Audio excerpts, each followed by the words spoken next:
Hey, welcome back to the Spector Creative channel. I'm Scott Toy Guru Neitlich here, and like usual, we're talking toys. And today, Batman toys, specifically Batman the Animated Series, which I know there's a gazillion YouTube videos about the show and the toy line that it spawned.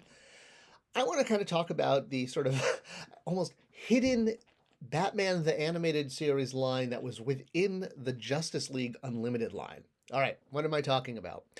So, for I guess base work, well before I worked in the toy industry, when Batman the Animated Series and really X-Men the Animated Series came out in the early 90s, blew my mind.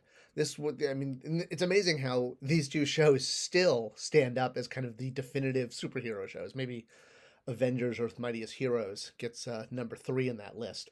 But yeah, as many additional Batman and X-Men shows as we've had since then, these two shows are still getting toys on the shelf right now. Well, okay, I mean, I get the X-Men toys are based on the new Disney show, but it's a sequel and it's, continuing it. The point being is, with so much animated content for these characters, and let's just talk Batman, since that's what we're going to be talking about. There's been Batman Brave and the Bold and The Batman, not to mention tons of direct-to-video animated Batman adventures. Yet, Batman the Animated Series gets picked up over and over again. DC Direct did a line after the fact. McFarlane is currently doing an after the fact line. Now, when I was a kid and the line was out in stores, I was a huge fan, but it frustrated me that the characters weren't always on model. They finally came out with a Batman that was on model at the very tail end when they started doing those 4-packs, which I'm going to do a video on soon. But most of the releases were aimed at kids. In fact, I remember I saw the Batgirl release. She was with the Duo Force, right, in the kind of the white and black suit. Took forever to get a show accurate version, and I passed on that one, thinking, oh man, I really love Batgirl as a character, but I just can't justify getting one that's so off model. And it made sense because you want it for the kiddies. And towards the end of the Kenner then became Hasbro line when Hasbro bought Kenner, we started getting kind of, like I said, we got our accurate model Batman, but we also got, we got Jim Gordon, and we got the ventriloquist, and we got Alfred, and we started getting, what I would call collector friendly figures to drive these 4-packs. When I came to Mattel and was working on the Justice League line, when we were able to continue it online on Matty Collector and didn't have to worry about the retail requirements because it was funded by subscribers, or at least day of purchasers in the case of the JLU line, which we did 4-packs of. So while the line was absolutely focused on Justice League and we had the goal of finishing the league, doing all of the card holding members, and we even got we got Amanda Waller out there. I mean, craziness. We dug so deep into that cast. But you may notice that kind of within all of those releases, there were some pretty amazing Batman the Animated Series figures. This was very deliberate. So, Bill Beneke and I were huge fans of Batman the Animated. I mean, the whole Timverse, obviously. We were thrilled to be. We were fans working on a line that we were fans of, and we wanted to kind of finish out Batman the Animated Series, not just Justice League, all the the card carrying heroes, the members, which is why we very deliberately were doing figures that didn't make it into Hasbro's line and were meant to work side by side. So here's so you've got Alfred, right? You've got Ventriloquist, and lo and behold, we did Clock King. Looks actually a lot like Ventriloquist. Oh my god, 3 bald. I didn't even mean to pick up 3 bald men. That's really hilarious. But you know what? This actually works as a perfect example. Or Firefly. Here, let's get rid of the bald man. Let's grab Joker again. Meant to, the scale's not 100%. The Hasbro Kenner figures were a little bit bigger, but it works. In fact, there was a line between them when Mattel took over called like the Hazmat line. This was Nightwing from that got re-released in Justice League in color, or show accurate colors. But so again, these were meant to kind of be a transition between what was being done by Hasbro and this new Mattel figure. which eventually became, Justice League, etc. But this was before the Justice League cartoon even came out. Just again doing more Batman the animated figures. All right, so so it wasn't so yeah, so it was very deliberate. We were doing characters like Firefly. We were doing Scarecrow from the New Adventures, his the new look, characters that hadn't been done. We also were diving deep into Batman Beyond, which was part of Batman the Animated Series, kind of as far as we were concerned. We did Future Superman, and then we finished doing the Future League, Future Static Shock. So, I mean, heck, not only were we able to get out, we did old Bruce Wayne. We didn't even do a young Bruce Wayne figure, but we did old Bruce Wayne, which is crazy. So the other two that have to be talked about, well, I guess first is Grey Ghost. So again, a figure that did not come out from Hasbro, but designed to fit directly in with that line.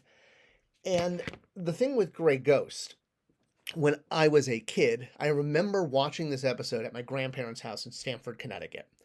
And the reason I remember very distinctly watching this specific episode, Beware the Grey Ghost, who was voiced by Adam West, the Grey Ghost was, or Trent, his alternate identity. In that episode, young Bruce Wayne has a Grey Ghost action figure. And I said to myself as a 13 or 14-year-old, I was like, wow, I want that. I want a Grey Ghost action figure just like Bruce has in the show.